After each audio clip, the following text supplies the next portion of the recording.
My name is David Daniel Ball, and these are the headlines for Tuesday, the 28th of September, 2010. I'll leave the cartoon there for you to see. Bible quote, "But seek first his kingdom and his righteousness, and all these things will be given to you as well." Matthew 6:33. Congress's solution, last one out, turn off the lights. After a 2-year session marked by epic fights over government spending and healthcare regulation, Congress is spending its final days doing the legislative equivalent of watching movies before school lets out for summer recess. Military poll, diplomacy is just as important. News polls shows nearly 90% of active and retired military officers say diplomacy and development are at least partly helpful to achieve U.S. national security objectives as opposed to just a strong military presence. Of course, diplomacy is important, and glaringly that is where Obama has failed. Chrysler workers fired for drinking on break. 13 plant workers at Chrysler Jefferson North Assembly Plant in Detroit have lost their jobs after a TV station caught some of them drinking during their lunch break. U.S. silent on Iran nuke cyber attack. Pentagon refuses to comment on whether U.S. used the Stuxnet worm to invade Iran's nuclear facilities amid widespread accusations that the West coordinated cyber attack. Richard Branson has apologized for a terrible 24 hours after some Virgin Blue customers spent a second night stranded following the weekend check-in chaos. Actress Gloria Stewart, who went from 1930s leading lady to playing the elderly but still luminous Rose Calvert in Titanic, and who was the oldest actress ever nominated for an Academy Award, has died at age 100. At least 13 people on board a skiff in the Gulf of Aden drowned today when the USS Winston S. Churchill attempted to come to their assistance. Hallmark Greeting Cards has settled a lawsuit with celebrity socialite Paris Hilton after she sued the company for releasing a card using her trademark catchphrase, "That's hot." From New South Wales and ACT, Rich Bounty prayers are answered. Tragic parents and child reunited. Fancy a future in new toy testing? Tickets are rare as roosters' teeth. Final arguments before jury retires. DJ's case leads to paranoia ahead. A hint of warmth for Sydney's spring. From Queensland, bikini girls in a horse race. Coronation Hotel robbed at knife point. Gas explorers close in on Brisbane. Unpredictable lane break under attack. Bashed puppies, part of sick trend. Police vow to reclaim Coolangatta. Reckless moment cost teen his life. Gold Coast Street has no name. Mansions bought for no reason. Sicker told friend of victim's pleas. Ugly war of dirty words come from Victoria. Coffee price hike hits our city. Breast best infection fight. Replay stops home sales. Rating fun toys is child's play. Ain't seen nothing yet from promoter Michael Gudinski. Food prices set to jump. Deadly punch acquittal. Please explain Sir Richard. And dead after a 3-hour wait. Nothing new from the Northern Territory and from South Australia.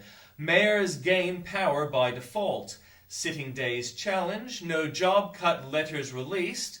Bikie safe as Park Centre axed. South Australia's most wanted. Is the Murray Plan being watered down? Hit and run probe cronyism. Gloves are off as political trust collapses. More motorists opt for striking numbers. Neglect mum emotionally numb. From Western Australia, serious injuries after Bunbury bar assault. 4 die on roads, witnesses sought. West Australia racks up hours. Nation takes a break. From Tasmania, nothing is new. In the Journalist Corner, the Tea Party impact is the grassroots movement signaling a change of guard in D.C. Former Governor Sarah Palin and Rush Limbaugh have expert insight. Billions in new spending right before the election. Neil gets answers on how the latest move to get more money will impact key players on Capitol Hill. And all-new factor investigation. Bill's tracking down the 911 truther who was involved with the imam of the New York City mosque. Go inside with the factor investigation. Plus, are certain broadcasters too big for their britches? Bernie gives his take on whether some have become too powerful. There's a video, Martha Stewart's interview with a wild fox. Dirk Bentley on the return of the Grand Ole Opry, and did the new Black Panther members dine with Ahmadinejad? In comments from Bill O'Reilly, Black Panther polling place story explodes. And from Tim Blair, we're really resilient. Warmanist Tim Flannery, prior to Copenhagen. You can find out more about that at the link. Soldiers charged. 3 Australian soldiers, 2 of them reservists, face criminal charges following civilian deaths in Afghanistan last year. The Daily Telegraph responds. Bossy science. Do this, don't do that, sit up straight, be quiet, that lawn won't mow itself. Young readers may detect a parental note in modern science. Older readers may be reminded of the reasons for that first divorce.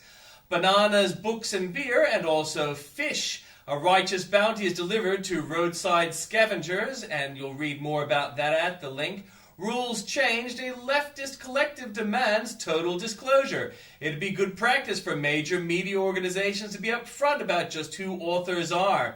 Furthermore, writers should openly declare their present interests as they relate to any particular published piece.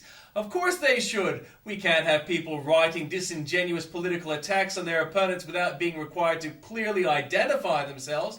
Note, in the complaint about cases linked above, the authors actually are identified, but not in sufficient detail to satisfy our leftist friends.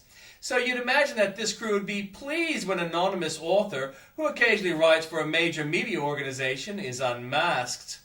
The reaction from those who'd earlier called for writers to clearly identify themselves, for some reason they ain't happy. Scoring extra hypocrisy points, the collective member who penned that response declines to use his real name. Why is Gillard now pushing what she told Rudd was poison, asks Andrew Bolt. He provides graphs there as well.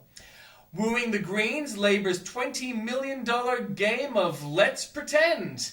And which Andrew Bolt finishes, which means Labour is spending another $20 million just to pretend to examine a dud scheme proposed by the Greens. Good God, how we are taken for fools. All the balance that the ABC can tolerate, add the left-wing host of Q&A, and the balance last night works out to 5 of the left and 1 conservative. Is there a single show on ABC TV that would ever have an imbalance that works the other way? Save the planet, don't breed little Lachlan Kents. Denounced anonymously, a man must go to trial without knowing the identity of those who accuse him. It's a contest, not a collective. Nikki Saba has had enough of this new paradigm.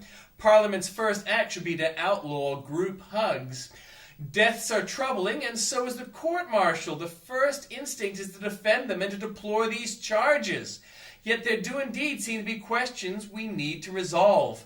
5 children are dead after all, and this war will not be one of Afghans believe we do not take such tragedies seriously or do not do our best to avoid them.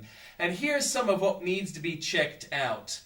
More there for you at the link. But as Andrew notes, these are matters that should have been fully investigated before charges were laid. A court-martial should only come after the military is reasonably certain of such facts. After all, charge a soldier too soon, and you'll make soldiers too scared to shoot. And I'm not sure that this is what is meant by protecting our borders. The Gillard government can't stop the boats, but at least it's tough on protecting us from a 5-year-old adopted girl. More for you there at the link.